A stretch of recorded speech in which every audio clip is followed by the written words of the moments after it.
दो और exit poll में दिल्ली में बनती दिख रही है बीजेपी की सरकार। एक्सिस माई इंडिया के मुताबिक बीजेपी को 45 से 55 सीटें मिलेंगी। आपको 15 से 25 सीटें। दिल्ली में कांग्रेस का खाता नहीं खुलेगा। एक्सिस माई इंडिया ने वोट परसेंटेज भी जारी किया। बीजेपी को 48% वोट मिले, जबकि आपको 42% और कांग्रेस को 7% वोट मिलने का अनुमान। सीएनएक्स के एग्जिट पोल में भी बीजेपी को बढ़त। बीजेपी को 49 से 61 सीटें मिल सकती हैं। आपको आ सकती हैं 10 से 19 सीट। दिल्ली में कुल 60.54% हुआ मतदान। इलेक्शन कमीशन ने जारी किया फाइनल आंकड़ा। दिल्ली नतीजों से पहले संजय सिंह का बड़ा दावा, कहा हमारे विधायकों को खरीदने की कोशिश कर रही है बीजेपी। 7 विधायकों को 15-15 करोड़ का ऑफर। संजय सिंह ने कहा ऐसा लगता है कि काउंटिंग से पहले ही बीजेपी ने मानी हार। दिल्ली में प्रचंड बहुमत से बनेगी आपकी सरकार। संजय सिंह के खरीद फरोख्त के आरोप पर बोले कांग्रेस नेता संदीप दीक्षित, आप में इतनी घबराहट क्यों? 8 फरवरी को पता चलेगा कौन विधायक बनेगा कौन नहीं। एग्जिट पोल को लेकर बीजेपी उम्मीदवार रमेश बिधूड़ी ने बताया सही, कहा दिल्ली की जनता को मोदी की गारंटी पर भरोसा। देश ही नहीं, दिल्ली ने भी केजरीवाल को नकारा। बीजेपी प्रदेश अध्यक्ष वीरेंद्र सचदेवा का बयान, कहा दिल्ली में प्रचंड बहुमत के साथ बनेगी बीजेपी सरकार। जनता परिवर्तन चाहती है। नई दिल्ली की सीट पर बीजेपी पक्का जीतेगी। वीरेंद्र सचदेवा ने जताया भरोसा। दिल्ली में बीजेपी का सीएम बनेगा। बीजेपी सांसद कमलजीत सहरावत बोली, 10 साल में केजरीवाल ने सिर्फ धोखा दिया। बीजेपी सांसद रवि किशन ने कहा 8 फरवरी को एग्जिट पोल से अच्छे नतीजे आएंगे। आपको लगता था कि ये अजय हैं, इनका घमंड टूटेगा। दिल्ली रिजल्ट से पहले बीजेपी की बड़ी बैठक, परिणाम के बाद की रणनीति पर हुई चर्चा। आप नेता सौरभ भारद्वाज का बीजेपी पर तंज, एग्जिट पोल से ही खुश होने बीजेपी, क्योंकि सीएम तो केजरीवाल ही बनेंगे। आप नेता प्रियंका कक्कड़ ने किया दावा, केजरीवाल फिर प्रचंड बहुमत के साथ आ रहे हैं। एग्जिट पोल कभी भी सही नहीं निकले। अखिलेश यादव के बीजेपी पर हमले जारी, कहा मिल्कीपुर उपचुनाव में बीजेपी ने जो बेईमानी की उसके लिए उन्हें फिर गंगा में डुबकी लगानी पड़ेगी। अखिलेश यादव के बयान पर छिड़ा सियासी संग्राम। यूपी के डिप्टी सीएम केशव मौर्य बोले, हार सामने देख अखिलेश बौखलाए। चुनाव आयोग पर आरोप लगाने से नैया पार नहीं होगी।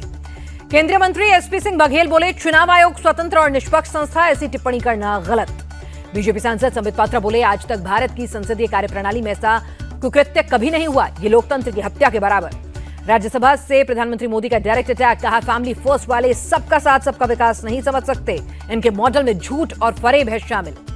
प्रधानमंत्री बोले, वोट की खेती के लिए एक तबके को देना और बाकियों को तरसाना कांग्रेस की नीति थी। हमारा मॉडल तुष्टीकरण का नहीं, संतुष्टीकरण का। प्रधानमंत्री मोदी ने कहा, दूसरों की लकीर छोटी करना कांग्रेस का मूल मंत्र। दूसरों की लकीर छोटी करते करते ये दुर्दशा हो गई। अगर अपनी लकीर बड़ी की होती तो आज ये हाल ना होता। पीएम मोदी ने अंबेडकर और दलितों के मुद्दे पर भी कांग्रेस को घेरा, कहा कांग्रेस मजबूरी में आज जय भीम बोल रही है। इन्होंने अंबेडकर को भारत रत्न के योग्य नहीं समझा। पीएम का इशारों में राहुल गांधी पर अटैक, बोले संविधान का अनादर करने वाले आज संविधान जेब में लेकर घूमते हैं। हम संविधान को जीने वाले लोग। पीएम मोदी ने इमरजेंसी के दिनों का किया जिक्र, कहा सत्ता के लिए देश को जेलखाना बना दिया था। देवानंद की फिल्में और किशोर कुमार के गाने तक बैन कर दिए थे। प्रधानमंत्री बोले, अटकाना लटकाना और भटकाना कांग्रेस का कल्चर। हम प्रोजेक्ट पूरा करते हैं, लटकाते नहीं। कांग्रेस सरकार के 19 लाख करोड़ के अटके प्रोजेक्ट हमने पूरे किए। टीएमसी सांसद सुष्मिता देव ने भी पीएम के भाषण पर जताई नाराजगी, कहा उन्हें मुख्य मुद्दों से कुछ लेना देना नहीं। महंगाई बेरोजगारी से लोग हैं परेशान। अमेरिका से भारतीयों की वापसी पर विदेश मंत्री एस जयशंकर का संसद में जवाब, कहा डिपोर्टेशन की प्रक्रिया नई नहीं, 2009 से ऐसे ही चलती आ रही है। विदेश मंत्री एस जयशंकर ने विपक्ष को दिया भरोसा, कहा अमेरिकी सरकार से लगातार संपर्क में भारत, ताकि निर्वासितों के साथ न हो दुर्व्यवहार। अमेरिकी रक्षा मंत्री से राजनाथ सिंह ने फोन पर की बात। डिफेंस कॉर्पोरेशन, इंटेलिजेंस, लॉजिस्टिक्स समेत कई मुद्दों पर हुई चर्चा। एस जयशंकर ऐसे बोल रहे थे जैसे अमेरिका के विदेश मंत्री हों। आप सांसद संजय सिंह ने किया हमला। वीडियो में भारतीयों की वापसी पर संसद से सड़क तक संग्राम, हथकड़ी लगाकर पहुंचे विपक्षी सांसद। यूथ कांग्रेस ने भी किया प्रदर्शन। मोदी ट्रंप दोस्त हैं तो फिर ऐसा क्यों होने दिया? प्रियंका गांधी ने पूछा सवाल। अमेरिका से भारतीयों को हथकड़ी पहनाकर वापस भेजना मानवीय, शशि थरूर का बयान। टीएमसी सांसद कल्याण बनर्जी बोले, अमेरिका ने गलत तरीके से रिपोर्ट किया, भारत को ऑब्जेक्शन करना चाहिए। मोदी सरकार के बचाव में उतरे अनिल विज, कहा ट्रंप ने कोई गलती नहीं की। हमें अमेरिका से उदाहरण लेकर गैर कानूनी तरीके से रह रहे लोगों को उनके देश भेजना चाहिए। दिल्ली में ग्रीस के विदेश मंत्री से मिले भारत के विदेश मंत्री जयशंकर। व्यापार, निवेश समेत कई मुद्दों पर हुई बात। 10 फरवरी को होगी पीएम मोदी की परीक्षा पे चर्चा। पीएम मोदी के साथ दीपिका पादुकोण, सदगुरु समेत कई और एक्सपर्ट्स भी देंगे टिप्स। इस बार नए फॉर्मेट में होगी परीक्षा पे चर्चा। 3.25 करोड़ से ज्यादा स्टूडेंट्स ने कराया रजिस्ट्रेशन। नायब सैनी ने प्रयागराज के त्रिवेणी संगम में स्नान किया, कहा दुनिया भर के लोग भारत के वैभव को जान रहे हैं। मणिपुर के सीएम बीरेन सिंह ने कैबिनेट के साथ संगम में लगाई डुबकी, कहा महाकुंभ आस्था का भव्य संगम है। कल महाकुंभ जाएंगे गुजरात के सीएम भूपेंद्र पटेल, संगम में लगाएंगे डुबकी। 13 और 21 फरवरी को भी गोवा से प्रयागराज के लिए 2 ट्रेनें जाएंगी, सीएम सावंत ने दी जानकारी। प्रयागराज में एक साथ 12 ज्योतिर्लिंग के दर्शन। शिवालय पार्क में कबाड़ से बनाए गए हैं ज्योतिर्लिंग। देश विदेश से आए लोगों के आकर्षण का केंद्र बना शिवालय पार्क में पहुंच रहे हैं लोग। आध्यात्मिक गुरु देवकीनंदन ठाकुर ने फिर से सनातन बोर्ड बनाने की मांग रखी। कहा, जब वक्फ बोर्ड है तो सनातन बोर्ड गलत कैसे। मोकामा फायरिंग मामले में अनंत सिंह को बड़ा झटका। कोर्ट ने नियमित जमानत की याचिका खारिज की। छत्तीसगढ़ के डोंगरगढ़ में जैन गुरु विद्यासागर महाराज का पहला समाधि स्मृति महोत्सव, अमित शाह हुए शामिल। भारत की एकता और संस्कृति को प्रोटेक्ट करने में संतों का अहम रोल, शाह ने दिया बयान। कोलकाता पहुंचे आरएसएस चीफ मोहन भागवत। 10 दिवसीय दौरे के दौरान होंगी कई बैठकें। यूजीसी ने मेडिकल कॉलेजों को कारण बताओ नोटिस जारी किया। एंटी रैगिंग नियमों का पालन न होने पर जवाब मांगा। महाराष्ट्र सीएम ने पुणे में state of the art defence manufacturing complex का उद्घाटन किया। डिप्टी सीएम अजीत पवार भी रहे मौजूद। आंध्र सीएम ने अमरावती में कैबिनेट मीटिंग की। राज्य में चल रहे विकास कार्यों की समीक्षा हुई। भोपाल में सड़क पार कर रहे युवक को बस ने कुचला। हादसे का सीसीटीवी फुटेज आया। नेशनल गेम्स के 10वें दिन रुद्रपुर में track cycling competition. CM Dhami ने खिलाड़ियों का बढ़ाया हौसला। यूपी के संभल में दबंगों की दादागिरी। कनेक्शन काटने पहुंचे बिजली विभाग के कर्मचारियों को पीटा। सैफ के स्टाफ ने हमले के आरोपी शरीफुल की पहचान की। पुलिस सूत्रों से सामने आई बात। कोल्हापुर में प्रसाद में बनी खीर खाने से करीब 400 लोग बीमार। इलाज के बाद कुछ हुए डिस्चार्ज। दिल्ली एयरपोर्ट से 8 करोड़ की गोल्ड के साथ 2 लोग हिरासत में। दोनों लोगों को कस्टम ने पकड़ा।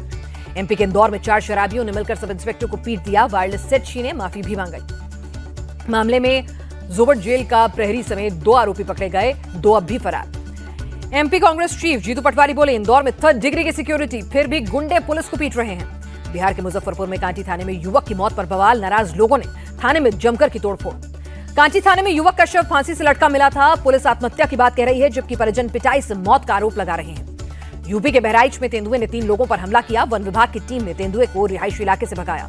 झारखंड के सीएम हेमंत सोरेन ने कोलकाता में कालीघाट मंदिर में पूजा की। पत्नी कल्पना भी रही मौजूद। सीएम सोरेन ने बंगाल ग्लोबल बिजनेस समिट में लिया हिस्सा। सीएम ममता को पलाश रैंप पर भेंट किया। कहा, हम मिलकर राज्य और देश को मजबूत करना चाहते हैं।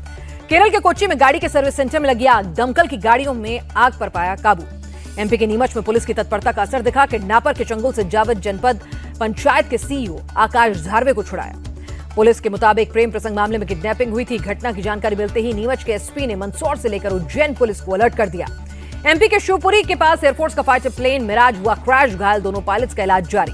कोलकाता में तकनीकी शिक्षा विभाग का कर्मचारी अमित कुमार सरकार अरेस्ट। अपने ऑफिस के 4 लोगों को चाकू मारकर घायल किया था। राजस्थान के शिक्षा विभाग को लंदन के वर्ल्ड बुक ऑफ रिकॉर्ड्स ने मान्यता दी। एक साथ 1 करोड़ 51 लाख लोगों ने सूर्य नमस्कार किया था। छत्तीसगढ़ में 10 लाख रुपए के नामी नक्सली दंपत्ति ने किया सरेंडर। 17 साल से संगठन से जुड़े थे। छत्तीसगढ़ में नक्सलियों के खिलाफ एक्शन जारी। कुतूल में आईटीबीपी ने नया कैंप बनाया। नासिक पुलिस ने 8 बांग्लादेशियों को गिरफ्तार किया। फर्जी भारतीय दस्तावेज भी मिले। चंडीगढ़ में कांग्रेस विधायक राणा गुरजीत सिंह के ठिकानों पर इनकम टैक्स की रेड। सूत्रों से मिली खबर। कल भोपाल के मोती नगरी बस्ती में बुलडोजर चलेगा। रेलवे की जमीन पर अवैध तरीके से बने मकान और दुकानों को तोड़ा जाएगा। यूपी के फतेहपुर में सपा नेता हाजी रजा पर शिकंजा। 3 करोड़ से ज्यादा की संपत्ति हुई सीज। नोएडा में फर्जी दस्तावेज बनाने वाले गैंग का पर्दाफाश। 9 लोगों को किया अरेस्ट। नोएडा पुलिस ने एनकाउंटर के बाद 2 आरोपियों को पकड़ा। किसी वारदात को अंजाम देने की फिराक में थे बदमाश। केरल के कोच्चि में एक कैफे में स्टीमर में विस्फोट। 1 व्यक्ति की मौत और 4 घायल। महाराष्ट्र में 173 संदिग्ध मरीज मिले, जिनमें से 140 में गिलेन बेरे सिंड्रोम की पुष्टि हुई। अब तक 6 की हुई है मौत। जम्मू कश्मीर के डोडा में कई इलाकों में बर्फबारी हो रही है। कई जगहों पर तापमान फ्रीजिंग पॉइंट पर जा पहुंचा। कुल्लू मनाली में बर्फबारी जारी। टूरिस्ट स्नोफॉल का जमकर मजा ले रहे हैं।